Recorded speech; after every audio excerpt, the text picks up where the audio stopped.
महाराष्ट्र राज्याच्या 67व्या स्थापना दिनानिमित्त उपमुख्यमंत्री एकनाथ शिंदे यांनी राज्याच्या सर्वांगीण विकासाचा सविस्तर रोडमॅप मांडत विकास, डिजिटल परिवर्तन, सर्वसमावेशक प्रगती आणि जनतेच्या विश्वासावर आधारित नवा महाराष्ट्र उभारण्याचा निर्धार व्यक्त केलाय. महाराष्ट्र राज्याच्या 67व्या स्थापना दिनानिमित्त ठाण्यातील पोलीस क्रीडा संकुलात भव्य ध्वजवंदन सोहळा उपमुख्यमंत्री एकनाथ शिंदे यांच्या हस्ते पार पडला. यावेळी त्यांनी उपस्थितांना मार्गदर्शन करत राज्याच्या सर्वांगीण विकासाचा रोडमॅप मांडला. भाषणाच्या सुरुवातीला त्यांनी छत्रपती शिवाजी महाराज, राजश्री शाहू महाराज, ज्योतिबा फुले, सावित्रीबाई फुले आणि डॉक्टर बाबासाहेब आंबेडकर यांना अभिवादन केलं. संयुक्त महाराष्ट्र चळवळीतील हुतात्म्यांचं स्मरण करून महाराष्ट्र दिन हा स्वाभिमान, बलिदान आणि जिद्दीचा प्रतीक असल्याचं त्यांनी नमूद केलं.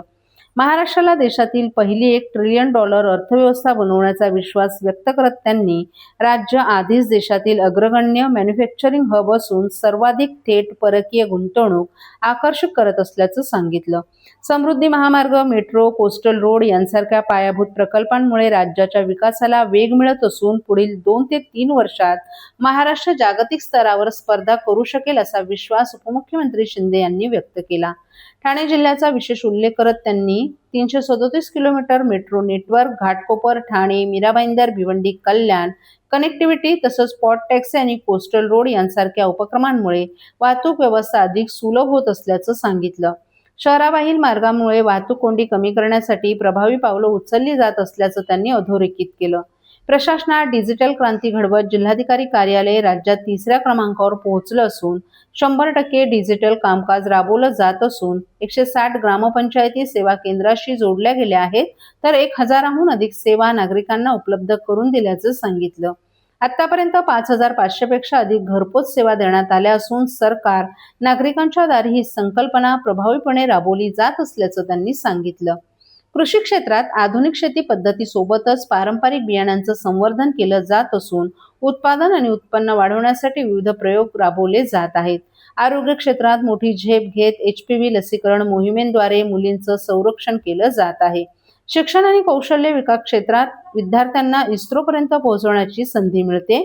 पिंक रूम उपक्रमांमुळे मुलींना सुरक्षित शैक्षणिक वातावरण मिळत असून कौशल्य विकास योजनांमुळे युवकांना रोजगाराच्या संधी उपलब्ध होत आहेत. महिलांच्या सक्षमीकरणासाठी लाडकी बहीण योजनेमुळे महिलांमध्ये आत्मविश्वास वाढला असून त्या लघु उद्योजकांच्या माध्यमातून कुटुंबांच्या आर्थिक प्रगतीत हातभार लावत असल्याचंही त्यांनी सांगितलं. आंतरराष्ट्रीय कामगार दिनानिमित्त कामगारांच्या योगदानाचं कौतुक करत त्यांनी कामगारांच्या कष्टातून महाराष्ट्र उभा राहिल्याचं नमूद केलं.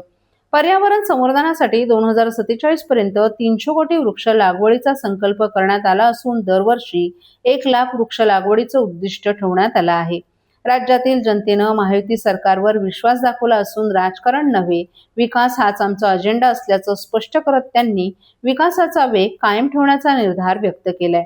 महाराष्ट्र दिनानिमित्त सर्वांनी एकजुटीनं काम करून राज्याला अधिक प्रगत, सक्षम आणि समृद्ध बनवण्याची शपथ घ्यावी असं आवाहन उपमुख्यमंत्री एकनाथ शिंदे यांनी केले. यावेळी ठाण्याचे जिल्हाधिकारी श्रीकृष्ण पांचपाळ, पालिका आयुक्त सौरभ राव, ठाणे जिल्हा परिषदेचे मुख्याधिकारी रणजित यादव, ठाणे पोलीस आयुक्त आशुतोष डुमरे, आमदार संजय केळकर आणि सर्व प्रमुख पोलीस अधिकारी, प्रशासकीय अधिकारी आणि कर्मचारीही उपस्थित होते. सर, महाराष्ट्र दिन आहे, काय शुभेच्छा द्याल? काय महाराष्ट्र सोन्याचा दिवस आहे. सर्वप्रथम मी महाराष्ट्र दिनाच्या तमाम महाराष्ट्रातल्या जनतेला मनापासून शुभेच्छा देतो. आज कामगार दिन पण आहे. कामगार दिनाच्या देखील मनापासून मी शुभेच्छा देतो आणि ज्यांच्या घामातून, कष्टातून, बलिदानातून हा महाराष्ट्राची निर्मिती झाली त्या हुतात्म्यांना देखील मी विनम्र अभिवादन करतो, वंदन करतो. आणि आज महाराष्ट्र दिन संपूर्ण महाराष्ट्रामध्ये सगळीकडेच मोठ्या उत्साहामध्ये, आनंदामध्ये साजरा होतोय. विविध प्रकारच्या प्रकल्पांच्या माध्यमातून देखील आजचा दिवस आपण साजरा करतोय. आज सगळ्यात महत्त्वाकांक्षी असा missing link, Pune Mumbai missing link याचं देखील लोकार्पण दुपारी होणार आहे. आणि एक अद्भुत असा इंजिनिअरिंग मार्वल, एक तंत्रज्ञानाचा चमत्कार आपण म्हणू शकतो, जगातला वाईडेस्ट टनल त्या ठिकाणी होतोय आणि भारतातला सगळ्यात उंच वायाडक्ट त्या ठिकाणी झालेला आहे आणि त्यामुळे मुंबई पुणे हा प्रवास 40 मिनिटांनी कमी होईल. घाटातली ट्रॅफिक कमी होईल, प्रदूषण कमी होईल, इंधनामध्ये बचत होईल, वेळेमध्ये बचत होईल, अपघातामध्ये बचत होईल आणि त्या अपघातामध्ये लोकांना सुरक्षितता मिळेल आणि अशा प्रकारचा हा मिसिंग लिंक त्याची सुरुवात आज होती आहे. असे अनेक प्रकल्प आमच्या सरकारने गेल्या 3.5-4 वर्षामध्ये मार्गी लावलेले आहे. याचा आनंद आहे, समाधान आहे आणि म्हणून महाराष्ट्र अधिक बलवान करणं, महाराष्ट्र हे देशाचं ग्रोथ इंजिन आहे आणि म्हणून देशाच्या प्रगतीमध्ये महाराष्ट्राचं योगदान महत्त्वाचं आहे. जसं देशाचे आदरणीय यशस्वी प्रधानमंत्री नरेंद्र मोदीजी या देशाला पुढे नेत आहेत.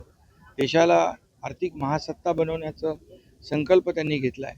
$5 ट्रिलियन गोल अचीव करण्याचा त्यांचा संकल्प आहे आणि त्यामध्ये महाराष्ट्राचं $1 ट्रिलियन गोल अचीव करण्याचा जो गोल आहे त्याच्या पुढे जाऊन महाराष्ट्र या देशाच्या प्रगतीमध्ये आपलं मोठं योगदान देईल असा विश्वास मी महाराष्ट्र दिनाच्या निमित्त व्यक्त करतो आणि सगळ्यांनाच पुन्हा एकदा महाराष्ट्र दिनाच्या आणि कामगार दिनाच्या मनापासून शुभेच्छा.